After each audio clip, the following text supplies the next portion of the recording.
Vous écoutez le podcast de Hackers de Croissance où on passe notre temps à discuter de toutes les façons possibles d'augmenter le revenu de vos projets web. Moi c'est Mehdi et après 10 ans à lancer des business en ligne et plus de 30 millions d'euros générés, je ne me lasse jamais de partager tout ce que je sais et j'invite régulièrement des personnes au parcours exceptionnel pour discuter, partager les succès, partager les échecs et surtout les apprentissages et les méthodes qui nous ont permis d'en arriver là. Si vous avez un projet web dont vous voulez exploser la croissance, vous êtes au bon endroit. Salut Anthony, bienvenue sur l'épisode du podcast de Hackers de Croissance. Donc mais merci d'avoir accepté l'invitation aussi. Ça va être cool de pouvoir discuter un petit peu et voir où tu en es et partager un petit peu sur tes projets présents et futurs. Salut Mehdi, merci de m'avoir invité. C'est pour ce premier épisode, je pense, du podcast nouvelle version. C'est chouette. Ouais, c'est le premier officiel, ouais, effectivement. Ouais. J'espère que je vais assurer. On va voir. Ouais, pas de pression. Enfin, ça va être cool dans tous les cas. Il y a pas mal d'historique déjà entre nous et puis ton parcours professionnel. Je pense que ça va être intéressant. Mais déjà, ouais, donc on pourrait commencer par ça. Si tu pouvais nous faire un petit topo rapide sur les expériences passées. Alors, moi j'ai un profil qui vient essentiellement de l'adulte. J'ai commencé comme chef de projet chez Carpe Diem. C'était en 2004 à Paris. Donc c'était avant que ça bouge en Belgique. J'ai suivi Carpe Diem en Belgique, toujours comme chef de projet, responsable communication, responsable marketing. Et ensuite j'ai bougé chez Peglad, où là je suis passé responsable marketing. Je me suis occupé d'un certain nombre de choses chez eux. C'était sur Paris. Et j'ai fait du mailing, j'ai fait de la gestion de projet, j'ai fait à l'époque on travaillait sur Misglad, sur les différents trucs qu'il y avait chez Peglad à cette époque-là. Et au bout d'une année, je suis retourné chez Carpe Diem, où là, j'ai fait le lancement de Yes Messenger, et ça a été le début d'une belle histoire d'amour avec la rencontre. Un truc que je connaissais pas du tout avant. Et en lançant Yes Messenger, je gérais aussi c'est là qu'on s'est rencontrés d'ailleurs. Je m'occupais un petit peu de superviser les différents produits de Carpe Diem à l'époque, mais vraiment, j'étais super focus sur Yes Messenger. Et c'est là où j'ai fait mes premiers pas dans la gestion d'un produit rencontre, la définition des fonctionnalités, l'optimisation, etc. J'ai fait ça pendant 2 ans, puis au bout de 2 ans, je me suis dit tiens, ce serait bien, ça commence à me lasser un petit peu. Je peux pas évoluer en termes de fonctionnalités et en termes de produits comme j'ai envie, donc je vais essayer de me lancer à mon compte et de faire quelque chose tout seul, voir ce que je peux faire, quoi. Et donc je me suis lancé comme consultant où j'étais spécialisé, on va dire, dans tout ce qui était optimisation produit et conception de produits. Donc ça, j'ai commencé en 2009 et depuis 2009, j'ai ma petite structure où j'ai fait du consulting et j'ai créé un certain nombre de produits dating. Je peux le dire maintenant, c'est vieux, j'ai créé le projet de base qu'il y a eu derrière, comment ça s'appelle maintenant? Meet Affiliate. Donc c'est moi qui ai conçu leur projet. J'en ai fait un pour vous à l'époque, vous étiez chez Porn, qui est jamais sorti, mais bon, qui avait été fait. Ouais. J'en ai fait un autre avec les gars de chez Wannakash. J'ai travaillé sur quand même pas mal de produits à l'époque sur l'affiliation adulte et qui continue de tourner encore aujourd'hui avec un certain succès. Et ensuite, donc j'ai fait ça pendant 5 ans et après pendant 4 ans, je suis passé chez DNX Network, donc comment ça s'appelle, Dating Affiliation, où là j'ai géré le produit dating et le produit VOD pendant 4 ans. Donc ça a été 4 années intéressantes parce que, sans vouloir saouler tout le monde avec mes expériences personnelles, mais c'est juste que c'était la première fois où vraiment j'étais en mode manager à gérer un produit, mais aussi des équipes, etc. Donc d'un point de vue personnel, ça a été 4 années très très intéressantes pour moi. J'ai pas mal évolué en tant que personne et donc c'était plutôt chouette. Et puis au bout de 4 ans, comme ça m'arrive souvent, au bout d'un moment on se lasse un petit peu et j'ai eu la fabuleuse idée de me dire tiens, ok, qu'est-ce que je peux faire maintenant? J'avais décidé de partir de chez DNX et je me suis retrouvé à me dire j'ai le choix entre plusieurs trucs niveau professionnellement. Et je me suis décidé à prendre le risque de sortir un produit rencontre, une plateforme de site de rencontre et à me lancer à un peu plus de 40 ans, quoi. Donc voilà pour un nouveau truc. D'accord. Ouais. Et donc au final, en cumulé, ça fait avant de te lancer, ça est quand même une quinzaine d'années passées sur le dating. Ouais. 5 années à ton compte, 4 ans chez DNX Et et Carpe puis Carpe avant. avant, avec Pegglade au milieu. Donc ouais, c'est vrai qu'on a été donc collègues, Ouais, on a travaillé ensemble durant l'année que j'ai passée à Bruxelles chez Carpe Diem. Effectivement, c'était l'année du lancement ouais, ouais. de Yes Messenger, donc qui a vraiment qui avait Ah, bien fait complètement. décoller la boîte. Enfin, ça faisait déjà pas mal de sous, mais Ouais. ça plus Eurolive aussi, Ça je a pense été que la t'étais même aussi période au effectivement, et lancement. ça a été un truc de fou parce que Yes Messenger, enfin je le dis maintenant, on s'en fout, c'est des vieux chiffres, mais au lancement on faisait entre Mhm. 300, 350, 400 abos par jour, quoi. Donc ça a Ouais, été quand même du jour au lendemain, quoi. Ça a été juste un truc de ma boule, quoi, en termes ouais. de performance, quoi. Donc ouais, ça a été une grosse année pour Carpe Diem, et ça a été le début de la remontée de Carpe Diem qui n'était pas forcément au top avant, mais entre le live et le dating qui sont arrivés, ça a complètement changé le visage de la société, quoi. Ça c'est vrai. Ouais, c'est vrai, ouais, je m'en rappelle très bien. Et 300-400 abos, je me rappelle plus si à l'époque il y avait, enfin, si il y avait quand même des gros Ouais. brokers, il y avait Payglad, j'imagine au moins qui le poussait, parce que ouais, vu l'expérience que j'ai eue après quand j'ai lancé mon propre sponsor aussi, je sais que les brokers font énormément de volume. Donc nous, on était monté à, pareil, enfin en CB30 VOD, 400-500 Ouais, abos ouais. jour. Et voilà, il y a des brokers qui font au moins un tiers de ça, quoi. Donc tu sens tu sens la volatilité Ça quand c'est ça part, ça ouais, en tant revient. que chef de produit, quand t'as une boîte comme Peglad qui s'en va, bah oui, ça pique un peu, ouais. Tu te dis, Ouais, Et je connais quelques boîtes qui se sont retrouvées où Peglad par exemple est parti et ils se sont retrouvés à plus pouvoir gérer les chargebacks et le truc a complètement explosé derrière, quoi.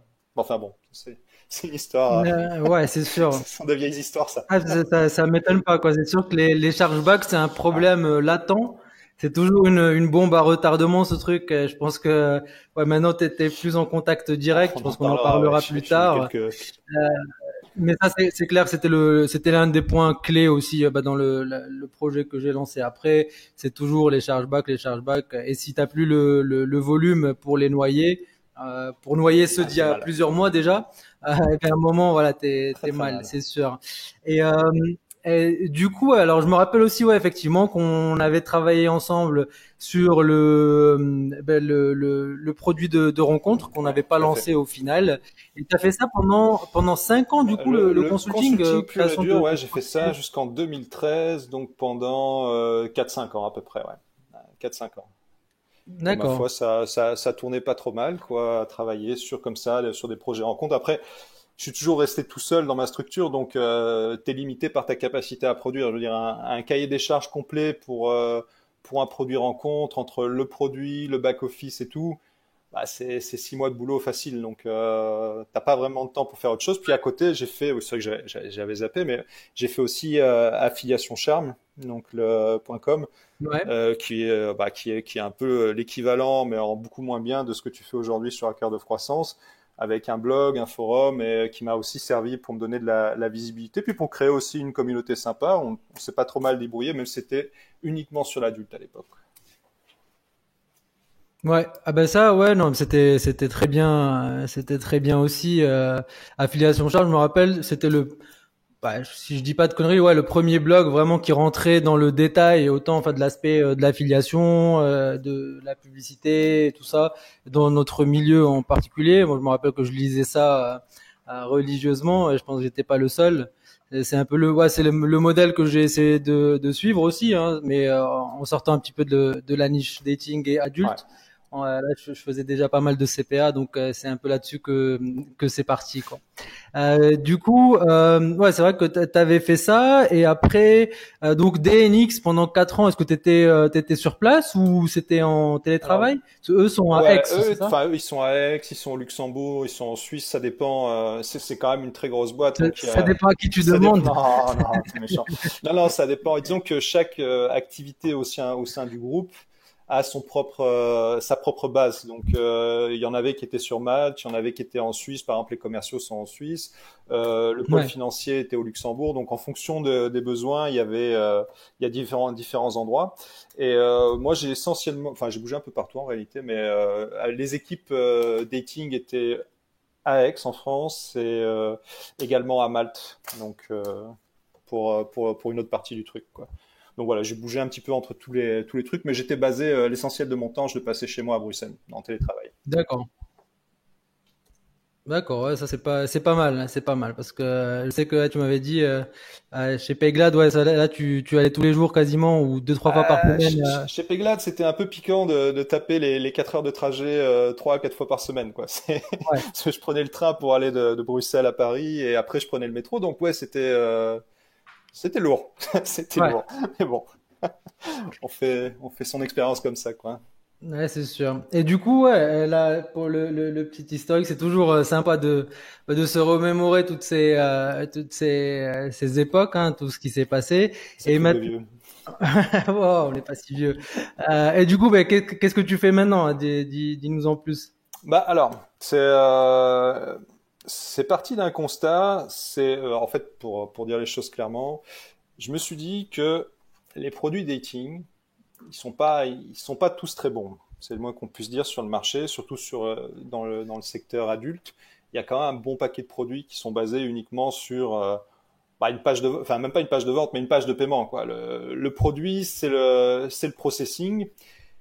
Et je me suis dit que si on travaillait bien le produit, on pourrait arriver à faire quelque chose qui pourrait être performant sans avoir forcément à uniquement voler les gens. Donc c'était ça le Mhm. postulat de base. Et bah, comme pendant toutes ces années, j'avais travaillé sur des projets de sites de rencontres, j'en ai profité pour greffer autour de cette idée-là. Je me suis dit, tiens, je vais mettre dedans tout ce que j'ai envie de mettre et que j'ai pas pu faire avant. Parce que, bah, ça tu le sais, en général, quand on bosse sur un produit, une fois qu'on a le nez dans le guidon, une fois qu'il y a un historique qui se crée, une dette technologique comme on Ouais, dit, c'est très très difficile de rajouter des trucs. ouais. Donc moi, je me suis dit, ok, là, je vais faire un peu le produit de mes rêves et je vais mettre dedans tout ce que je peux. Comme ça, c'est là, et après on le fera, on l'améliorera au fur et à mesure. Et donc ça a été vraiment l'idée de me faire un produit le plus fou possible en termes de capacité. Et c'est ce qu'on a essayé de faire, et a priori ça fonctionne pas mal. Donc, enfin, je suis pas rentré dans les détails, mais c'est juste, par exemple, on a mis des options pour avoir de la personnalisation de ce qui se passe en fonction du profil de chaque utilisateur. On a mis en place une logique qui permet d'avoir plein de sites qui peuvent être super soft ou super hard. On a mis en place la possibilité d'avoir n'importe quel prestataire de paiement plugué sur le service. Donc, on a mis vraiment en place tout un ensemble de choses qui font que on n'est pas coincé sur un seul modèle Mhm. et on arrive facilement à moduler le produit en fonction des besoins. C'est ce qui fait qu'aujourd'hui, on a des gens qui nous utilisent pour faire de la promo sur des trucs super soft.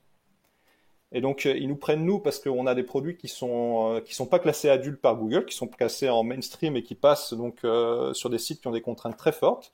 Et à côté de ça, il y a des gens qui nous utilisent pour du trafic totalement adulte. Parce qu'à côté de ça, notre plateforme nous permet aussi de proposer des produits qui sont beaucoup plus adultes et beaucoup plus adaptés à ce trafic-là. Et Donc on a quand tu dis vraiment, produit, pardon, c'est-à-dire que l'utilisateur final, il atterrit sur la même zone membre ou c'est vraiment des produits différents? alors, on a une plateforme et sur cette plateforme, il y a des profils. On va parler juste des profils, pas des Mhm. fonctionnalités, mais on va dire il y a des profils. Mais on a des profils qui sont différents en fonction du produit sur lequel tu es Ouais, censé aller. Un type qui va sur un produit soft, il va pas avoir les profils qui sont adaptés à un produit hard. Donc on a, même si c'est une plateforme unique, on module ce qu'on affiche vraiment en fonction de la provenance de d'accord. l'utilisateur. Et c'est pareil sur tous nos outils de promo, par exemple, une même page, bon ça c'est un peu tout le monde qui fait ça, hein, ça n'a rien de nouveau, mais la même landing, elle va être transformée, texte, image et tout, en fonction du type de trafic que tu envoies. Si c'est trafic adulte, tu vas avoir un certain type de page, si tu as un trafic soft, tu vas avoir un truc très très très soft en fait, en termes de visuel et même d'approche marketing, quoi.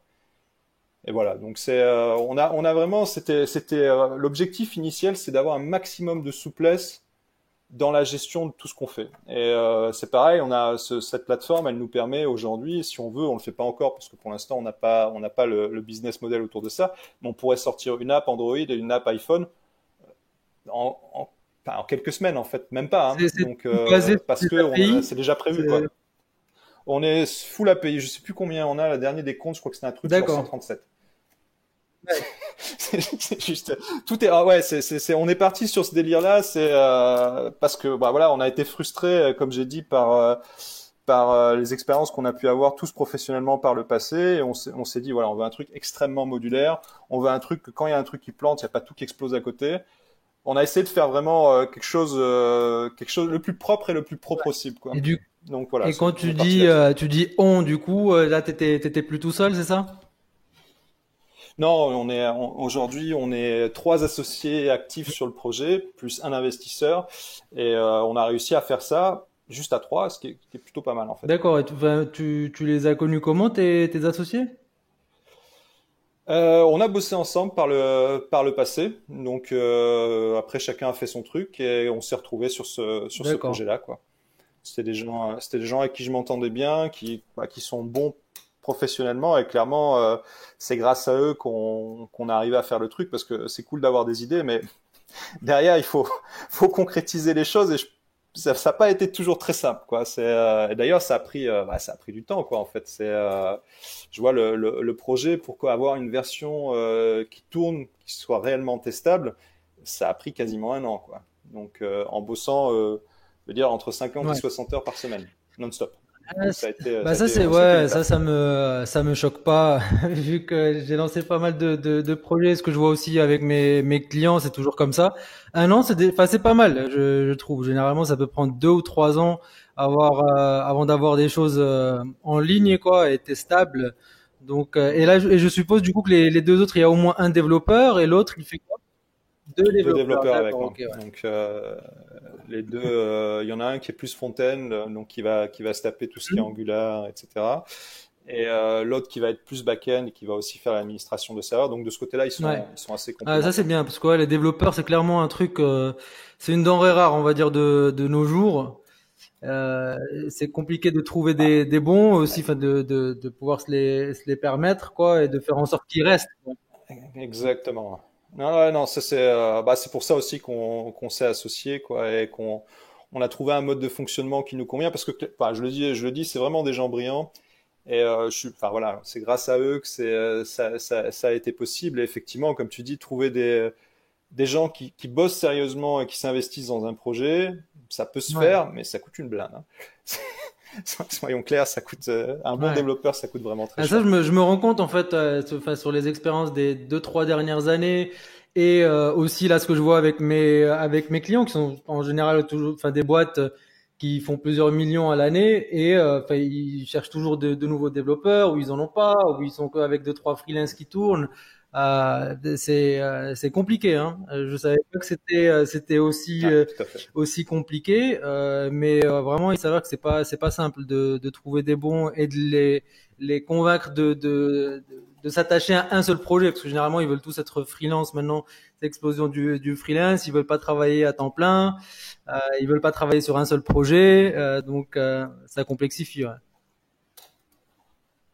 Ouais, les gars, si vous avez fait une carrière de développeur, vous avez fait le bon choix. Là, c'est le paradis en ce moment, vous avez le choix des jobs, Ouais, vous êtes super bien payé, bravo, ouais, non, non, excellent choix. c'est sûr que là c'est le pur job à avoir. Enfin, moi j'ai des potes qui pensent sérieusement, qui sont pas du tout développeurs, qui ont fait d'autres choses, mais qui pensent vraiment à se convertir parce que bah, ils voient très bien ce que ça peut rapporter très rapidement. C'est vraiment, ouais, c'est un, Si tu as les capacités pour être un développeur correct, clairement, ça mérite d'y réfléchir parce que oui, aujourd'hui, ça va gagner plus que pas mal de jobs, quoi.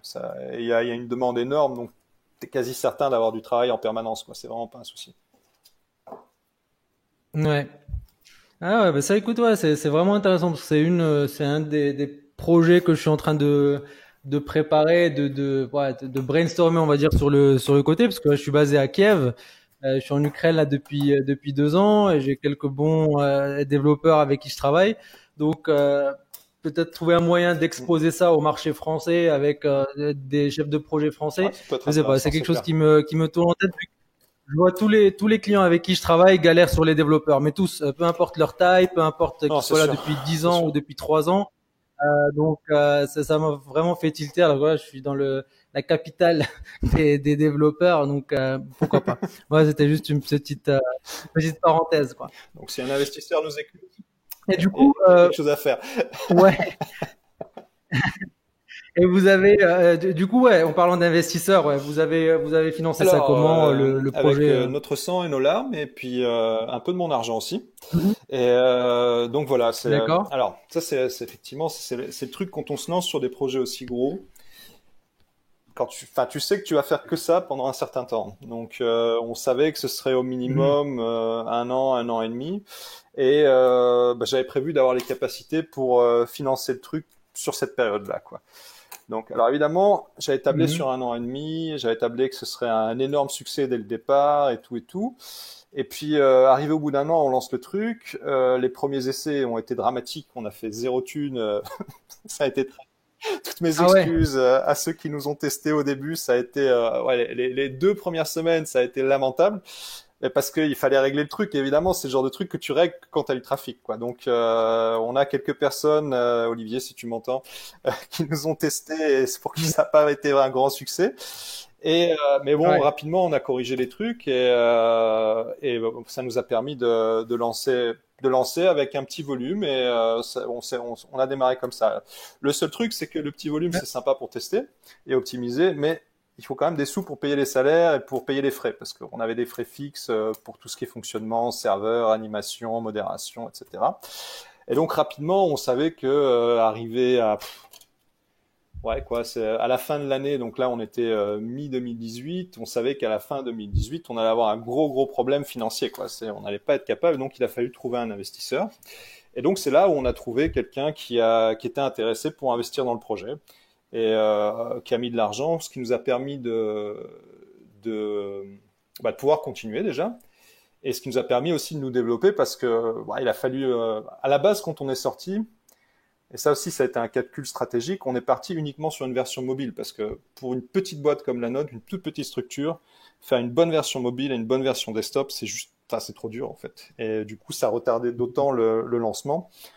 Donc, on est vraiment Ouais. parti que sur une version mobile.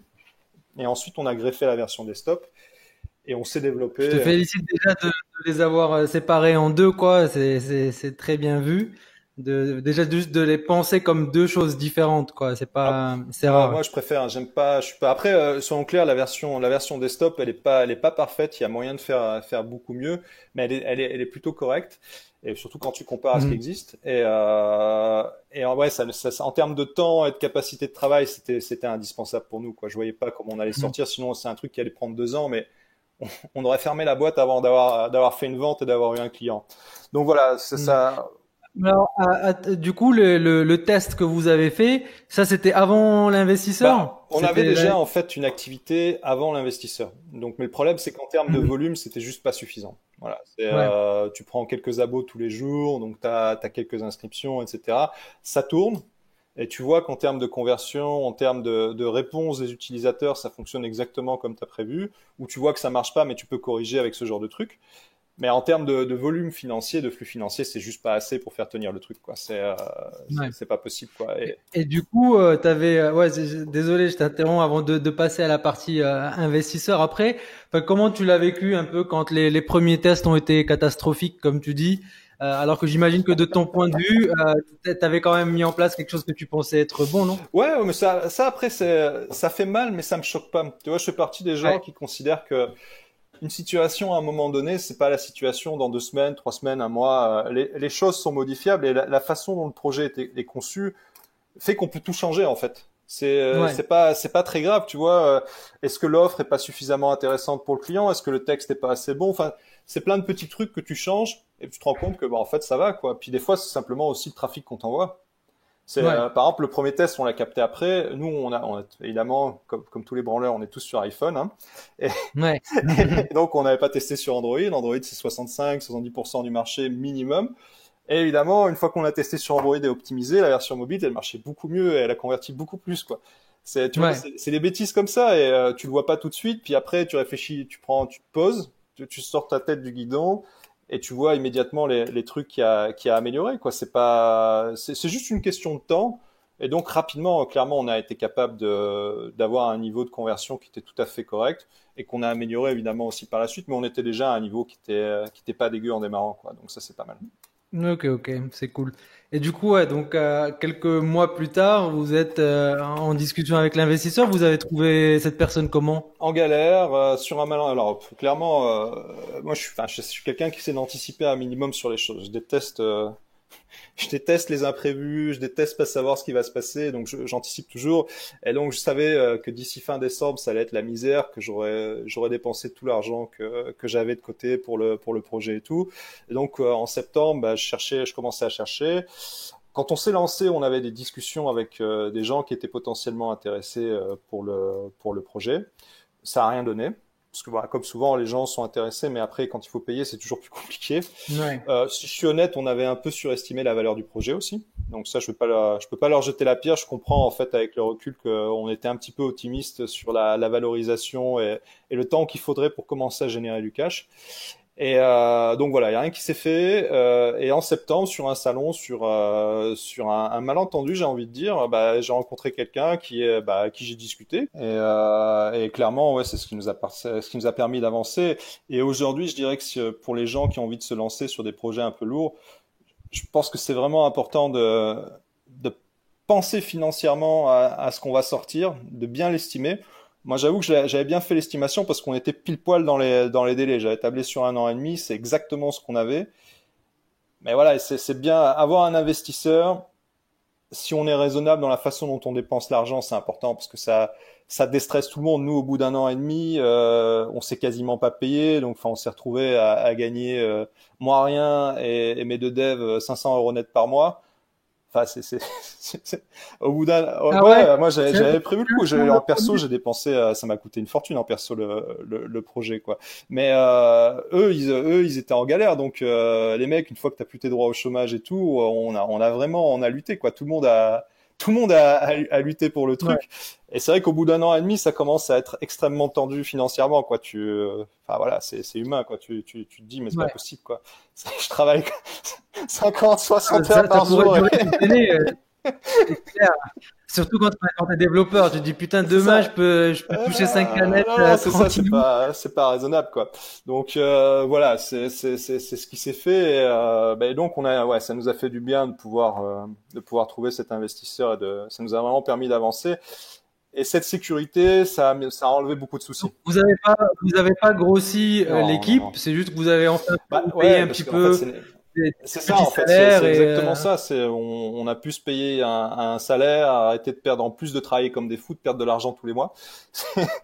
Tu vois, ouais. c'est, Ouais, je et ça connais. permet, ouais, en termes de humainement, ça permet de respirer, quoi. Ce qui était Ouais. pas, ça commençait vraiment à être tendu et à être enfin, pour moi et pour les autres, en fait, à être vraiment un sujet stressant, quoi. Tu peux pas te retrouver comme ça. Enfin, tu te dis putain, je vais perdre un an et demi de ma vie, quoi. C'est chaud. Ouais. Plus mes économies. Ouais. C'est pas idéal.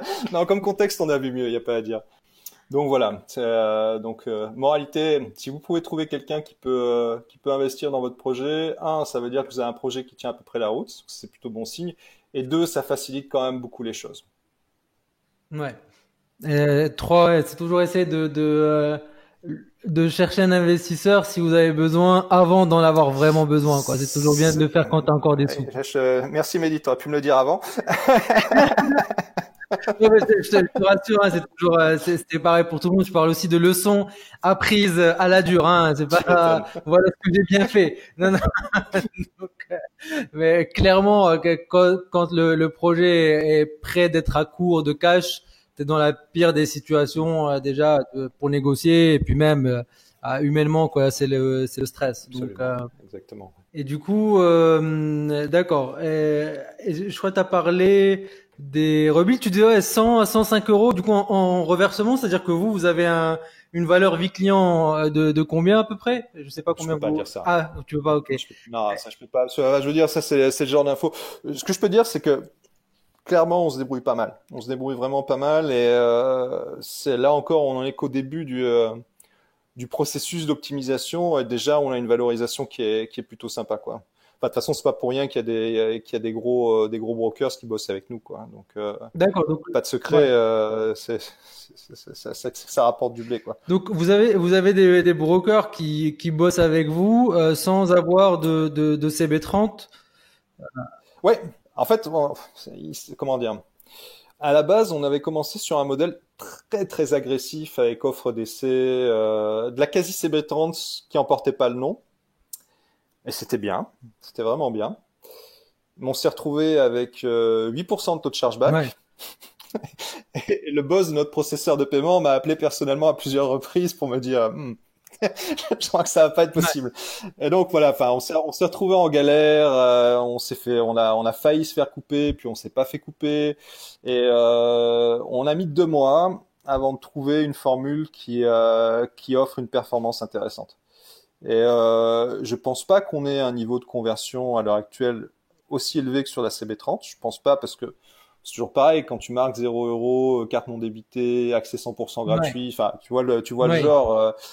Mais par contre, on a quasiment pas de chargeback et on a quasiment pas de plainte, quasiment pas de remboursement, et on a un niveau de performance qui de base est plutôt intéressant. Et clairement, on a des gens qui nous ont testé encore récemment et qui préfèrent bosser ouais. avec nous en fait. Donc c'est vraiment et des gens qui comparent vraiment entre les gros acteurs du secteur.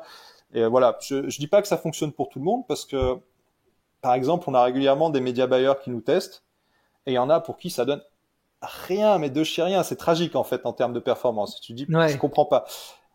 Mais sur tous les gens qui ont un trafic un peu, qui maîtrisent un petit peu leur processus de vente, donc qui ont leur site et tout, quand on nous teste en général, on reste en Ouais. fait. Hein. Jusqu'à présent, il y a personne qui s'est barré en fait. Il y a le seul truc que j'arrive pas à m'expliquer, c'est les médias buyers, mais je t'avoue que j'ai pas en plus. Les mecs montrent pas leur tunnel de conversion, montrent pas leur source de trafic, donc c'est difficile en plus de les aider à Et optimiser, ça, quoi, parce les que médias tu sais buyers, pas ce qui se passe en ils amont. te pub en rebill aussi? Vous faites que du rebill en fait? Non, enfin, il y en a qui tentent, on fait du rebill et D'accord. du one shot. On fait pas encore Du lead? de tout ce qui est, ouais, le lead, en fait, en single opt-in ou double opt-in, c'est un petit peu compliqué à Ouais. cause de la fraude. On va pas se mentir, sur ces marchés-là, t'as une fraude délirante et clairement, d'un point de vue financier, on peut pas se permettre de se prendre 5K ou 10K dans la Ouais. tête sur un week-end, quoi. C'est pas possible, quoi. Donc, non, pour l'instant, on fait pas ça et après, bah, on trouve des gens qui sont prêts à bosser comme ça, en fait, hein, tous les gens qui ont encore du trafic. Et d'ailleurs, je profite. Message à vous, si vous faites quelques abonnements, genre 1, 2, 3 abos par jour, vous nous intéressez, on va vous proposer un deal intéressant. Vraiment. Voilà. Fin du message publicitaire. Et bon, en tout cas, pour tous ces gens-là, quand ils nous testent, franchement, en général, ça se passe Ouais, ben ça plus c'est que bien. super intéressant parce qu'en plus là, ben, c'est toi qui avais posté d'ailleurs le sujet sur Hacker de croissance. Ça va bouger pas mal. Ben déjà ça bouge toujours hein, dans le marché du dating, mais aussi sur le billing en particulier. Euh, Bah alors ça, ouais. malheureusement, ça n'a pas Moi bougé. j'ai reçu un email de d'une de mes banques qui me disait que dès septembre là ils vont commencer à m'envoyer des SMS pour les transactions au-dessus de 30 €, je crois, ou un truc comme ça. Euh, ouais. Ah, ça c'est intéressant alors, parce que j'ai eu des échos contraires. A priori, la dernière version officielle, c'est la France a obtenu, parce que Mhm. moi je suis actif que sur le marché français, donc je regarde que ça, mais sur le marché français, il y a un délai de 3 ans Ah bon? qui a été demandé et obtenu pour la mise en place de la dernière partie qui concernait tout ce que j'ai décrit sur un cœur de croissance. Je ne vais pas revenir dessus parce que c'est compliqué, mais bref, sur On la peut sécurisation des expliquer paiements en ligne, rapidement etc., il y a un pour délai de ceux qui n'ont 3 ans. pas lu le sujet et qui savent pas de quoi on parle. Euh, c'est c'est intéressant, je trouve vraiment Le c'est piège. intéressant.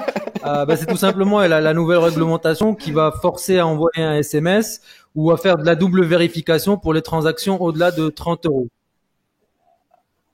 Ouais, c'est ça en fait, c'est exactement ça. L'aspect SMS, ça se pratique déjà dans les banques françaises depuis un moment. Donc il y a des alertes, il y a des trucs quand il y a des transactions un peu trop importantes. Mais le vrai truc qui changeait tout, en théorie, c'était le fait que si le montant était supérieur à 30 euros, il Ouais. fallait un paiement 3D Secure. Donc où le mec il voit marqué, là on peut plus faire des pages de paiement sympas, funky avec marqué gratuit. On passe directement sur un truc où tu es sur la page de paiement de ta banque, il y a le prix qui est marqué, et donc si tu vois marqué 98 Mais euros ou du coup, 89 il y a euros, tu fais, plus, ouais, mais ça serait marqué je comment du croyais que coup c'était gratuit. que tu payes 0 € mais qu'il y a une autorisation pour 90 qui est passée? Parce que les gens, enfin, la CB Trans, tu billes Ouais, pas parce sur le que sur moment, la, quoi. même si tu billes pas sur le moment, le truc, c'est que en gros, tu as ta page de paiement où tu as marqué 0 € gratuit. Et puis tu te fais transférer, si le montant est supérieur à 30 euros, tu te fais transférer obligatoirement pour faire passer la transac sur la page de paiement, Ouais, enfin sur la page de paiement, sur la page de validation de ta banque. Et là, il va y avoir marqué le prix, quoi. C'est clair parce que ouais, l'autorisation de prélèvement, tu l'as fait sur le montant final. Donc, et là, évidemment, là, les gens, quand ils voient le truc marqué en clair, il y aura quelques-uns qui vont se dire c'est gratuit, mais une grande majorité va dire c'est pas si gratuit. Donc c'était pour la CB30, c'est clair que c'était un truc de fou. Et pour toutes les offres un peu foireuses, les sweepstakes ou les trucs comme ça, ouais, où tu dis gagne un iPhone pour un ouais, euro, ça devient compliqué, quoi. Ça devient assez compliqué. Et à côté de ça, les autres mesures qui arrivaient, c'était ouais. une limitation au nombre de prélèvements automatiques. Donc, par exemple, je crois que de tête, j'ai plus le truc en tête, hein, mais je crois que c'était Mhm. un plafond à 150 euros total pour banque, enfin pour plutôt un fournisseur, un prestataire. Donc, tu pouvais pas en plus prélever pendant un an, Ouais. 2 ans, comme on l'a pu le faire par le passé sur la même carte, quoi. Si le mec qui fait pas gaffe. Donc, il y a plein de trucs qui se mélangeaient. Et effectivement, oui, l'un dans l'autre, ça faisait bouger pas mal de trucs, notamment les offres gratuites, c'était juste plus possible, quoi. Sauf Ouais. à prendre 30 euros. Mais 30 euros, si tu les prends comme ça, tu peux prendre 29,90, c'est cool. Peut-être que tu peux le prendre toutes les semaines, toutes les 2 semaines, tous les 5 jours ou un truc comme ça aussi. Tu restes toujours sous le plafond. Mais Mhm. putain, si tu prends un chargeback, Ouais. tu te prends, enfin toi tu sais comment ça marche, tu te prends les 5 transactions sont chargebackées, tu payes 5 fois 25 euros de pénalité plus l'argent que tu te perds Ouais. sur les Ouais, offres comme puis ça démultiplie le nombre aussi, quoi, tout ah ouais simplement. Donc, c'est chaud bouillant quoi le parce que pourcentage explose, quoi, tout simplement. Tu passes de 8 à 40%, quoi. c'est ça donc c'est déjà enfin en plus 8% c'est sympa mais en réalité une vraie offre CB30 c'est plutôt autour de 15% quoi. Donc là enfin et ils arrivent à tenir puisque bon ils optimisent il y a les techniques pour ça mais Ouais. se retrouver avec 40%, enfin, à mon avis, ça, ça peut pas Ouais. tenir en fait. Surtout que Non. maintenant, les Et- chargebacks, c'est un truc que j'ai remarqué, ça arrive beaucoup plus vite qu'avant. À une époque, enfin, quand j'étais chez Carpe Diem, donc en 2009, des fois, on les tapait au bout de 6 mois ou un truc comme ça. Là, aujourd'hui, je vois les chargebacks, c'est 15 jours ou un mois après la transaction. Dans le pire des cas, ça arrive quasiment instantanément. Donc, Ouais. et donc, ouais, si tu te prends un coup de 3, 4 chargebacks instantanément, ouais, tu peux même plus te planquer, quoi. C'est- Ouais. Enfin, Ah, bref. c'est sûr, moi, je me rappelle d'une fois chez Carpe Diem où on avait récupéré, je crois, 2 ans de chargeback Ouais, d'un des prestataires. ouais. Ça, Et c'était il y la grande avait classe de la part du prestataire, et je me souviens plusieurs, je crois que c'était plus de 100 000 euros, c'est sûr. Mais je sais pas si c'était pas 200 ou quelque chose comme ouais. ça, ouais, à appliquer à tous les affiliés et tout le monde s'était pris. Ouais, ouais, ça avait été, bah, c'est chaud, quoi. Quand les prestataires sont pas sérieux comme ça, c'est chaud, et évidemment. Alors après, je me souviens, et ça, c'est tout on va dire, ça fait partie du charme de Carpe Diem, en tout cas à l'époque, c'est que je me souviens, ils avaient lissé le truc dans la durée pour éviter de massacrer les gens qui se retrouvaient avec un mois négatif et tout, donc ils avaient étalé sur six Ouais, mois, sur un an, etc., histoire de le faire proprement. Mais ouais, ouais, enfin, c'est honteux, quoi. Un prestataire qui attend 2 ans pour te facturer les chargebacks. Ok, ouais. ok alors. Et du coup, voilà, c'est vraiment intéressant. J'ai pas vu l'info pour le délai de 3 ans. Ça change pas mal de choses, Ouais, quoi. 2022, alors ouais, Hmm. ça change pas mal de trucs. Moi, je t'avoue que j'étais pas forcément très inquiet par rapport à tout ce qui est 3D Secure et tout, puisque nous, enfin déjà, plus de la moitié de nos transactions sont 3D Secure, donc c'est pas forcément un souci. Mais ouais, ça m'intéressait dans le sens où mécaniquement, les offres CB30 allaient devenir moins performantes et Non, c'est ça en fait. Pourquoi je demande? Parce que moi, la plupart des gens que je connais et certains de mes clients, ils attendent que ça passe. Ils veulent que ça passe rapidement parce que eux n'ont pas la CB30. Et justement, ça les rend, ils arrivent pas à être aussi compétitifs sur le domaine du media buy dating, donc qui est un peu la niche, on va dire, dominante sur tous les sites adultes. Hein. C'est du dating que les gens pub. Donc, il y a pas mal d'annonceurs qui peuvent pas jouer ce jeu-là parce que ils sont pas assez compétitifs comparés aux offres agressives, quoi. ouais, Donc, je sais à qu'il y en a fond. pas mal, comme tu disais maintenant, ouais, qui attendaient que ces offres CB30 perdent un peu en performance, quoi, pour que ça nivelle un petit peu le champ de bataille, quoi. Bah, pas de chance, les gars. Ah merde. C'est pas pour tout de suite. Va falloir trouver un plus gros investisseur. Ah là là là là. Ah ouais, non, c'est et c'était ouais, enfin je lirai plus tard là quand on finit pourquoi en fait comment la France a pu justifier ça doit impacter un gros Bah, secteur je pense non, à c'est, l'e-commerce. globalement, c'est chiant, en fait. C'est, effectivement, parce qu'on pense à notre secteur, mais il y a plein de secteurs qui font appel à ce genre de trucs. Et refaire des authentifications en 3D Secure, bah, ça veut dire que tout le monde perd ses rebilles. Enfin, c'est chiant pour tout le monde, en fait, quoi. Plus Ouais, les banques, objectivement, bah, les banques, elles sont jamais prêtes. Les banques, ça reste quand même des boîtes de merde. C'est des espèces de gros paquebots qui ont beaucoup de mal à anticiper et manœuvrer. ouais, Et franchement, les banques étaient juste pas prêtes non plus, quoi. Donc l'un dans l'autre, c'est pas plus mal. Et après, voilà, mais tôt ou tard, ça va arriver, par contre. ouais. Vu comme c'est parti, et je suppose que certains pourront trouver des combines pour noyer plus ou moins le poisson et continuer à les passer. Mais bon, à mon avis, ça va être compliqué quand même. C'est ce que l'intention est vraiment là d'éviter justement les fraudes, quoi. Ouais. Et de toute façon, ouais, comme tu disais aussi, avec le temps, les utilisateurs aussi sont de plus en plus conscients de ces trucs-là, quoi. Ils savent comment chargebacker de plus en Ils plus. savent exactement, ils savent comment chargebacker. Et puis bon, le côté gratuit, ils commencent à comprendre, quoi. Ouais, Si les mecs, enfin, ils sont pas. Oui, il y a des gens qui sont pas très malins et qui se font encore avoir par ces trucs.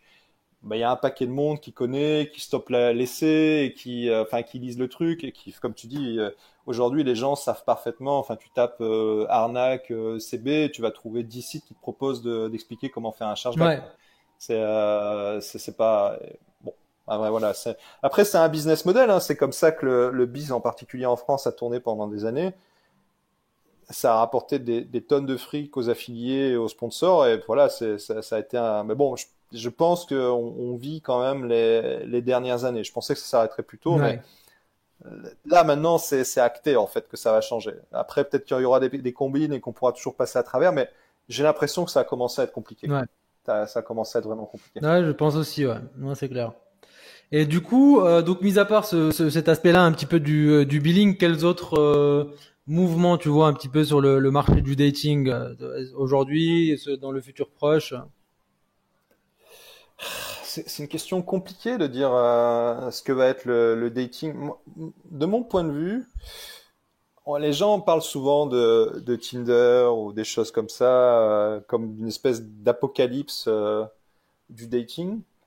Pareil, Facebook qui va se lancer avec un truc rencontre, etc. Mais c'est pas forcément ce qu'on propose, quoi. Je sais pas comment l'exprimer correctement, mais les mecs qui sont sur Tinder, bah, c'est des beaux gosses. En général, c'est des gens qui ont entre 18, 35, 40, 45 ans, Ouais, pas plus, quoi. Donc il nous reste un marché pour tous les gens qui sont seuls et qui ont pas forcément une chance de trouver quelqu'un sur des critères normaux, quoi, parce qu'ils sont pas beaux, parce qu'ils sont vieux, parce qu'ils ressemblent pas à une certaine norme. Et donc c'est à ces gens-là qu'on propose un service. Et enfin, tel que je le vois, nous ce qu'on propose, c'est vraiment on propose ouais, une compagnie. Tu vois, c'est plus, on va pas, les gens vont pas forcément faire des rencontres sur nos services, même si on travaille aussi pour qu'ils fassent ça, mais on propose une compagnie. C'est un moyen de pas être tout seul, quoi. Et il y a une partie du public qui est de nos clients qui clairement est très réceptive à ça, quoi. Et tu vois, c'est plus ce qui leur importe, ça va être plus de d'avoir quelqu'un à qui parler, même si c'est pas forcément la jolie blonde à qui que tu regardes, plutôt qu'autre chose. Et on est relativement transparent là-dessus, ça fait partie de nos conditions générales, etc. Voilà quoi, nous ce qu'on propose, c'est clairement un service de rencontre et de dialogue. Voilà, c'est ça notre business et on propose de la compagnie. Et j'espère que c'est un truc qu'on va continuer à développer parce que je pense qu'il y a un vrai marché pour ça, quoi. Et voilà, donc à mon avis, il y a toujours de la place pour ce qu'on fait. La rencontre, c'est un besoin humain essentiel. Je veux dire, tout le monde a envie de rencontrer quelqu'un, tout le monde a envie d'avoir quelqu'un, avoir de la compagnie, tout simplement, quoi. Et après, ouais, il y a différents services pour différentes personnes, quoi. Si t'es beau gosse et bien membré, tu vas sur Tinder. Voilà. ouais. Pour les autres, il y a nos sites. Ah, c'est vrai, ouais, Tinder, bah, c'est tout sur le physique, quoi. Au final, Ah, à partir du moment où tu matches sur des photos, ouais, c'est clairement ouais, une pulsion, quoi, au départ. Et puis après, tu vois comment ça se passe et ça marche super bien, quoi. Si tu rentres dans la catégorie à qui ça parle, bah, ça marche nickel, quoi, ouais. Tinder. C'est y a rien à dire. Hein, Mehdi? Oui, oui, non, c'est sûr. Écoute, je vais pas nier, je vais ni affirmer ni nier. Voilà, je ne sais pas. Non, non, mais clairement, en plus, enfin, moi, c'est un produit que je suis pas mal. Au-delà de l'utilisation personnelle, hein, que j'utilisais surtout quand je voyageais beaucoup, mais en termes de marketing, en termes de product, l'optimisation du produit, et d'A/B test et d'analytics, etc. Ils sont aussi super avancés. Ces boîtes-là, un peu Airbnb, Tinder, etc. Il y a une raison pour laquelle ils dominent aussi, en fait, aussi du point de vue du marketing pur. C'est pas juste que ça a marché, mais ils savent exactement pourquoi ça marche et pourquoi ça continue de marcher, quoi. Tout à fait, tout à fait. Il y a beaucoup à apprendre de ces boîtes-là. Après, ce qui est chiant, c'est que ils ont un truc qu'on n'a pas forcément nous à notre taille. C'est ils ont l'effet réseau qui joue à fond. Tu vois, c'est le même principe que Ouais, Facebook ou WhatsApp. WhatsApp, t'as envie de te barrer parce que les mecs, enfin non, remarque sur WhatsApp c'est un peu différent, mais sur Facebook, ils loguent tout. Et pourquoi t'es sur ouais, Facebook? Bah parce que tout le monde y est. Donc, ouais. à un moment donné, tu veux communiquer, il y a encore des gens qui utilisent Messenger, donc voilà, tu restes sur Facebook parce que tu as ces gens-là, quoi. Et il y a cet effet de masse qui joue très favorablement pour Tinder. Tinder, dans n'importe quel pays du monde, tu lances ça, bah, tu vas avoir quelque chose, quoi. Et évidemment, c'est pas forcément le cas pour tout le monde, ni partout. Donc, c'est vraiment, non, c'est une superbe boîte et ils ont, comme tu disais, ils ont des masses de données et ils savent les utiliser, les exploiter et les revendre. Ouais. Ouais, ça c'est sûr. J'avais vu passer un article de quelqu'un qui avait demandé toutes ces données en fait à Tinder et Ouais, ils ont un je paquet l'avais de vu trucs passer, je crois qu'il aussi. y avait 240 pages ou un truc comme ça. Ouais. Bah, Ouais, ouais, les mecs, ouais. ils loguent tout ce que tu Toi, fais. tu donnes juste tes trois photos et une ligne de bio quoi. Mais Ouais, ouais, t'inquiète qu'ils savent où aller chercher tout le reste quoi. ils ont accès à Ouais, tout. c'est dingue, c'est dingue. C'est de l'utilisation de la data Ouais. bien comme il faut quoi. Ah ouais, bah ça, ouais, ils ont un business model freemium, donc il faut que les mecs qui payent pas, ils payent quand même, quoi. Donc, Ouais. paye avec tes datas, quoi. Bah ouais, non, c'est sûr. Non, puis ouais, clairement, toutes ces données d'utilisation même du produit, ça leur permet de l'optimiser, quoi, et de savoir comment en tirer le maximum, parce que ça va bah t'as de moins en moins de trucs gratuits, quoi. Ils commencent à frustrer de plus en plus, bah, les swipes, les super likes, tout ça, c'est extrêmement bien fait. Moi, je me suis retrouvé plein de fois à devoir payer. En plus, c'est pas cher, objectivement. Non, non, non, ça allait. Ben, ça devenait quand même de plus en plus, quoi. Il y a de plus en plus de trucs, 15 balles par mois, puis 5 ou 10 balles de plus pour voir qui t'a vu. Enfin, tu vois, il y a plein de trucs et ils savent Ouais, très un peu bien. d'upsell. Voilà, il y a plein de trucs et c'est vraiment bien fait. Moi, je regardais beaucoup, enfin, qu'est-ce qu'ils faisaient, comment ils implémentaient tout ça. Et c'est vraiment impressionnant. Ouais, c'est propre, hein, ça c'est sûr. Ouais. Ouais. Et du coup, ouais, alors ouais, clairement, mais c'est intéressant, et c'est honnête de ta part vraiment de décrire ça comme un service de dialogue et de savoir exactement ce que vous proposez et à quel type de client, plutôt que de dire ouais, on propose, enfin on essaie vraiment de proposer un service de rencontre pour tout le monde. Vous avez bien identifié le client potentiel, la cible, Ouais. donc C'est ce qu'on soigne aujourd'hui. Je t'avoue que dans le futur, on a clairement des perspectives d'évolution par rapport à mhm, ça et j'espère qu'on sera capable de proposer plus. Mais aujourd'hui, oui, clairement, on se focus là-dessus et ça fait partie des choses qui, on se débrouille vraiment bien là-dessus, en fait. On a un produit on essaie de faire un produit qui, pour les gens qui aiment ce genre de produit, soit top. ouais, Voilà. Et donc ces gens-là, on les gâte, comme je dis souvent quand j'explique au support client comment on travaille. Nous, on essaie d'avoir une relation bienveillante avec nos clients. C'est-à-dire, enfin, tu vois, on va pas les assommer, on n'est pas là pour les voler. On essaie de leur proposer une expérience intéressante. Voilà. Et qu'on les traite correctement. Je suis assez content qu'on arrive à, malgré le fait qu'on a une conversion qui est clairement bonne, à un équilibre et à un produit qui ressemble à un produit et qui pourra évoluer vers quelque chose de plus en plus dans le ouais. futur, quoi. C'est pas mal. Et du coup, du fait d'avoir cette cible qui est un peu plus restreinte, on va dire que tout le monde et que le grand public, comment vous approchez ça du point de vue de l'acquisition, du point de vue Ah, de... pour l'instant, on n'en est pas là. Ouais. On n'en est pas aussi fin, quoi. Mm. Pour l'instant, en fait, on le voit sur la récurrence surtout. On va tout prendre comme un produit traditionnel, hein, donc les gars qui nous pubent, comme j'ai dit, surtout c'est du traf SEO, des choses Mais comme ça. justement, Ça c'est fonctionne là que vraiment je très voulais un bien. petit peu en venir. C'est peut-être pas volontaire, mais ça se fait un petit peu tout seul du fait que le produit est fait pour une certaine Exactement. cible. Comme tu disais, les médias buyers, ça va pas marcher parce que les médias buyers, ils sont peut-être sur YouPorn, sur Pornhub, sur des sites où il y Je a. sais pas comment il se. J'avoue que un jour j'aimerais vraiment qu'il y ait un média buyer qui me fasse confiance et qui me montre son flow, parce que je comprends pas en fait. Je comprends pas pourquoi sur ce type de Ouais. trafic. Pas toujours. Il y a des gens qui se débrouillent bien. On a eu un test récemment où franchement les performances c'est tout à fait correct quoi au niveau d'un traf SEO. Mais ouais, je comprends pas pourquoi systématiquement les mecs ils ont une conversion pourrie alors que sur tous les autres types de trafic, que ce soit du mailing, du formulaire ou des choses comme ça, ou même de la landing, on arrive à avoir des performances vraiment bonnes, quoi. Et ça, ouais, je sais pas. Mais Je pense il y a un quand truc tu qu'ils dis échappe, quoi. du coup médias buyers, tu sais au moins où ils achètent le trafic parce que c'est pas pareil. Non, pas Ah, du tout. Non, non, moi, tu sais pas si c'est du display sur YouPorn ou non, c'est, du AdWords. je serais, pas du tout. Donc, Ok. enfin, si, il y en a qui me disent, et souvent, effectivement, le traf AdWords fonctionne mieux, mais il y en a d'autres, ils disent Mhm. rien. Et puis, c'est toujours pareil, c'est difficile de se faire un avis. Par exemple, je sais on a eu des tests avec des mecs qui ont des sites de reviews, et donc d'avis sur les Ouais. sites de rencontres. Sur du traf SEO pur, on a eu des super perfs sur ce type de trafic.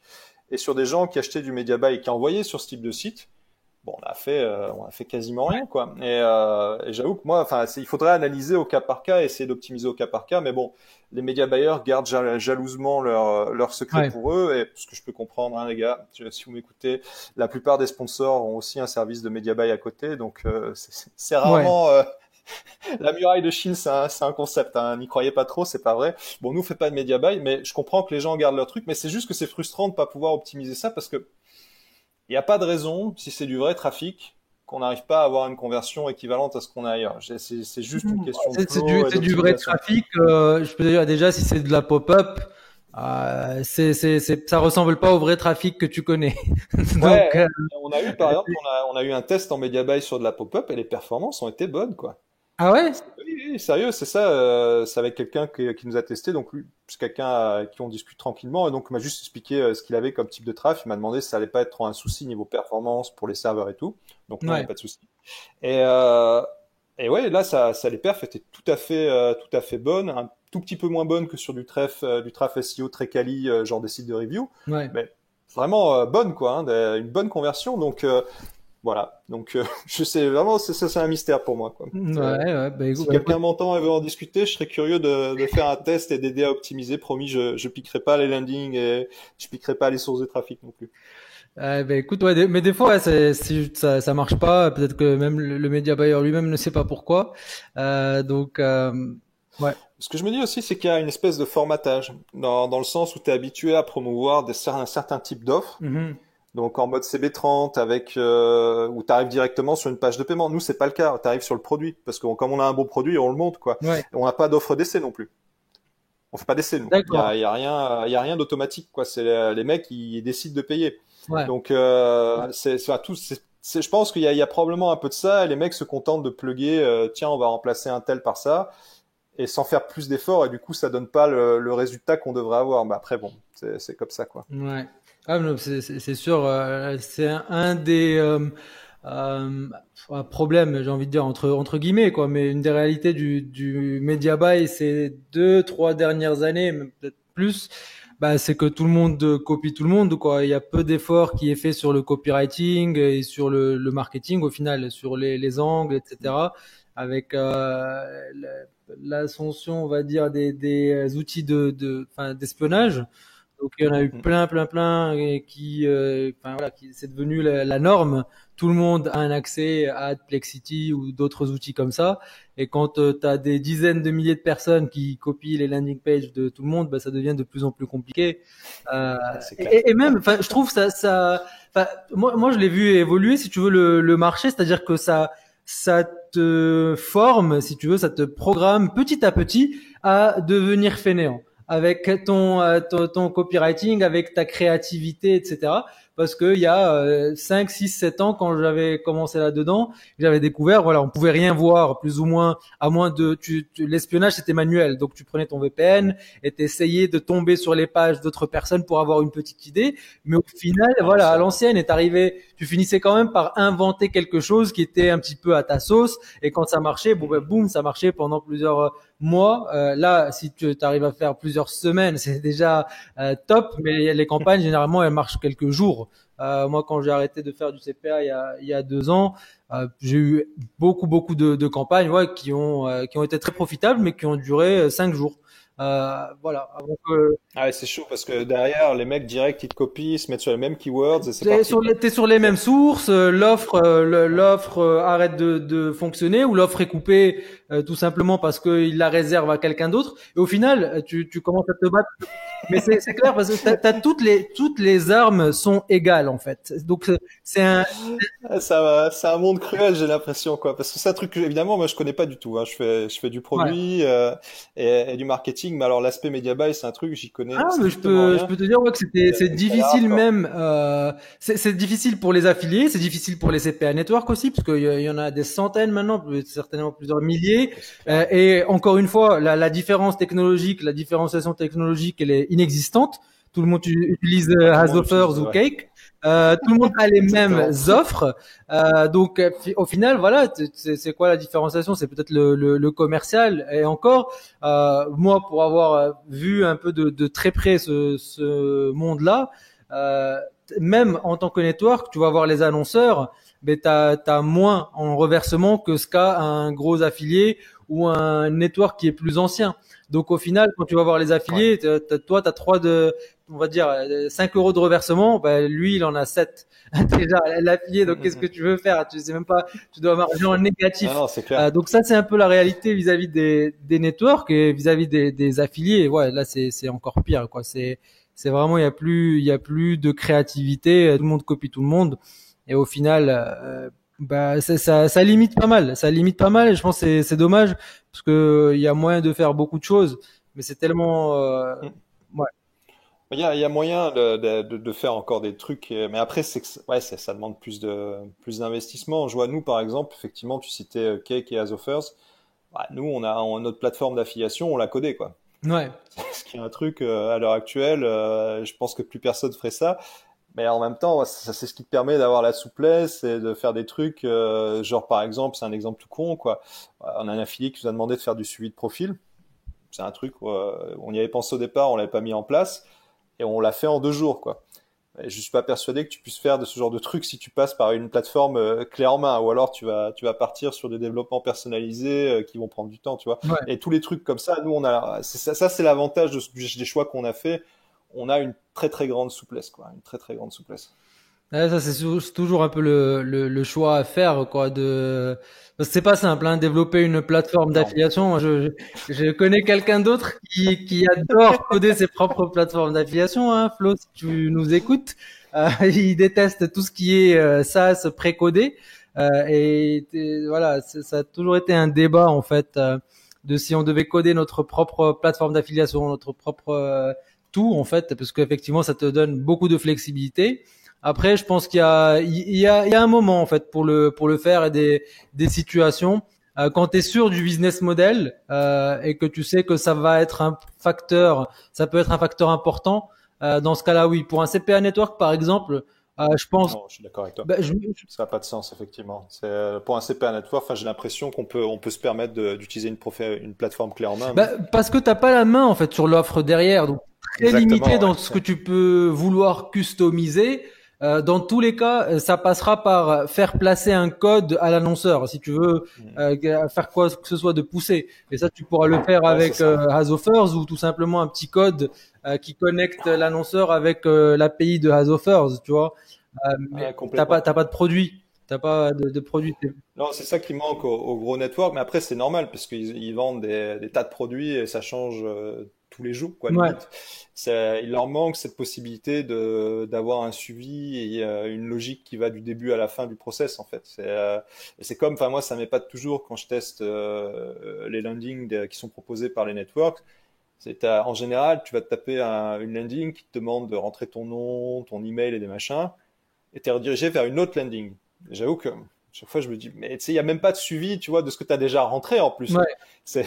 Et tu refais le même process en boucle. Enfin, je me dis, mais c'est vraiment mieux parce qu'en plus, je teste. Moi, je fais pas mal de veille avec mes petits outils, et je dis, mais les mecs, vous me relancez même pas, quoi.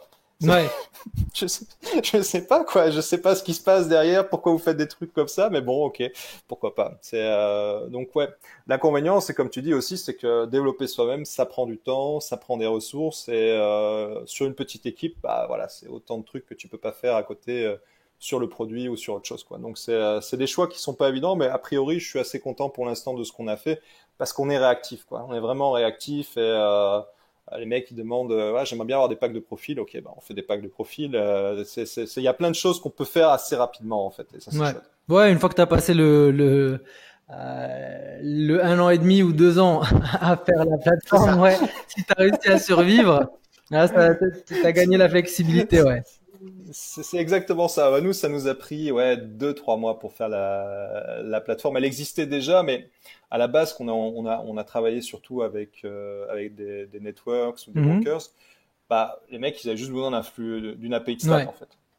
Tu vois, une API d'inscription, une API de stats, et c'est tout, quoi, en fait. Donc, ça allait pas plus loin. Et bah, donc, on a laissé ça de côté. Effectivement, on s'est retrouvé dans des situations où et les mecs qui voulaient s'inscrire, puis ils voyaient notre plateforme et ils se disaient, mais c'est quoi ce truc Ouais. pourri, quoi. Mhm. Aujourd'hui, ça va. On a un truc qui tient la route. C'est pas encore parfait, mais clairement, tu sens que c'est sérieux, quoi. Et c'est sérieux. Alors, et on n'avait pas d'outils, on n'avait rien à la base, quoi. Donc, et là, ça rentre au fur et à mesure. On rajoute en fonction. Un des trucs où on essaie de faire un gros effort, c'est on essaie d'être à l'écoute de nos affiliés, quoi. On n'en a pas des masses puisqu'on démarre réellement l'activité, quoi, hein. Et donc, du coup, clairement, bah, on regarde ce qu'on nous dit, on file un coup de main pour optimiser. Tu vois, c'est des trucs tout cons, mais genre, quelqu'un qui pose son formulaire iframe, on se rend compte que sa page, elle est pas mobile. On lui corrige son truc, on lui file le code en CSS pour que ça s'affiche correctement sur Android et Ouais. sur iPhone. C'est des petits trucs, ça a l'air de rien, mais ça apporte une valeur ajoutée, en fait. Et ça fait, je pense que c'est ce qui fait aussi que quand les gens bossent avec nous, ils sont contents parce que on les Ouais. écoute. Tu vois, on n'est pas une usine, quoi. On est une toute petite équipe, donc clairement, bah, ils sont en direct avec moi, avec les développeurs, donc on est au cœur du projet, tu vois, c'est pas des emplois, on n'est pas Ouais. des employés, hein, c'est notre bébé aussi, donc on fait les trucs et on les fait avancer, quoi. Du mieux qu'on peut, en tout cas. Non, c'est clair, c'est un des avantages aussi bah, d'être une petite équipe, quoi. C'est vraiment cette souplesse-là.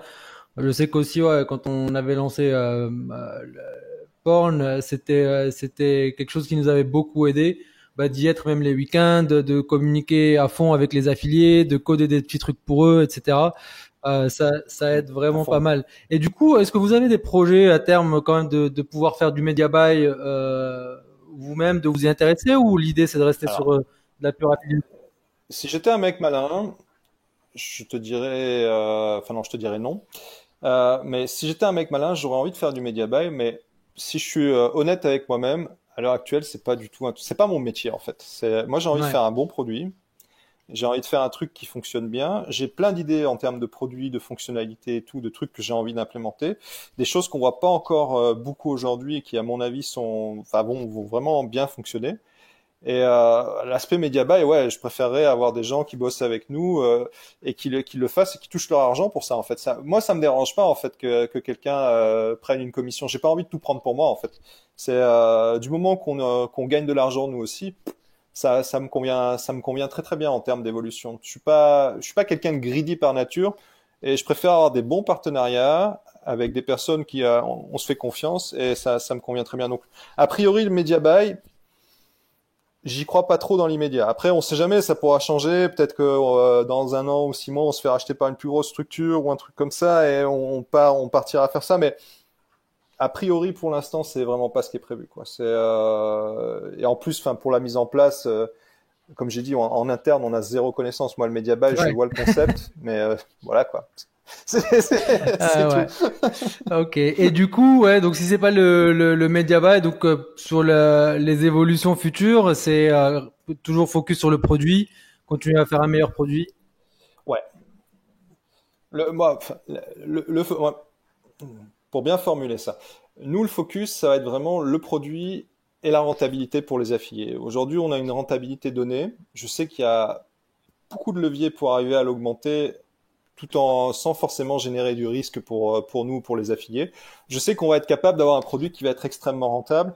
Je sais qu'on va être capable de mettre en place des produits sur plusieurs niveaux. Donc, parce qu'on peut parfaitement, on a notre offre actuelle, mais on peut parfaitement envisager de mettre ça, d'avoir un second niveau avec un site freemium ou un site gratuit et de monétiser ce qu'on nous envoie autrement. À l'heure actuelle, quoi, on va convertir, allez, 4 mecs sur 100, 5 mecs sur 100, 6 mecs sur 100, 7 mecs sur 100, mais c'est tout le reste, ça part à la poubelle, quoi.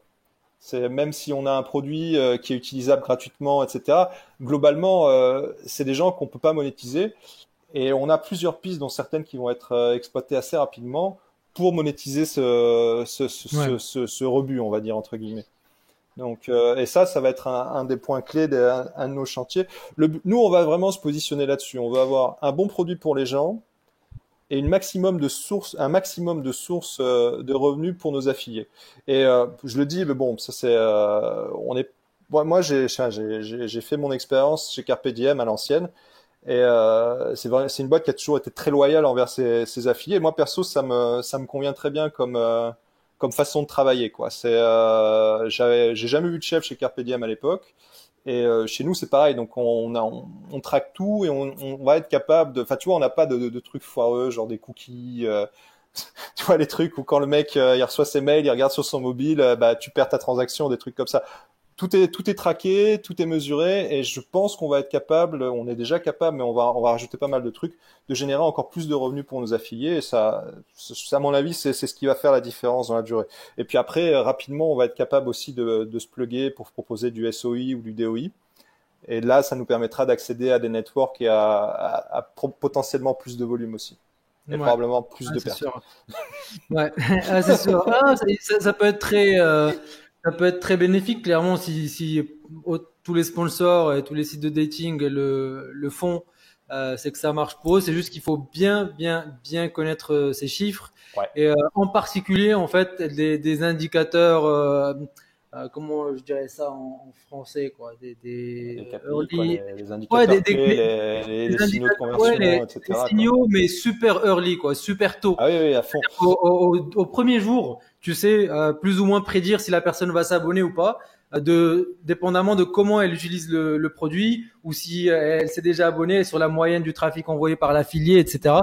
Parce que tu peux pas te permettre de laisser quelqu'un générer 1000 leads avant de savoir si ça va être bon ou pas, quoi. Donc, à 4 euros. Ouais, voilà, c'est ça. Donc, il faut vraiment pouvoir très rapidement, au bout de 50 leads, c'est pour ça qu'ils utilisent des caps sur les réseaux CPA et tout ça. Tu commences toujours avec, ça dépend des offres, mais 50, 100 leads par jour, parce que voilà, avec juste ça, direct, ils peuvent te dire au bout de 2-3 jours. C'est la méthode de l'échantillon. Ouais, non, mais t'as totalement raison. Mais bon, ça, je vois à peu près le risque et les solutions, mais ça va être un projet en soi de mettre ça en place proprement, en fait. C'est sûr, ouais.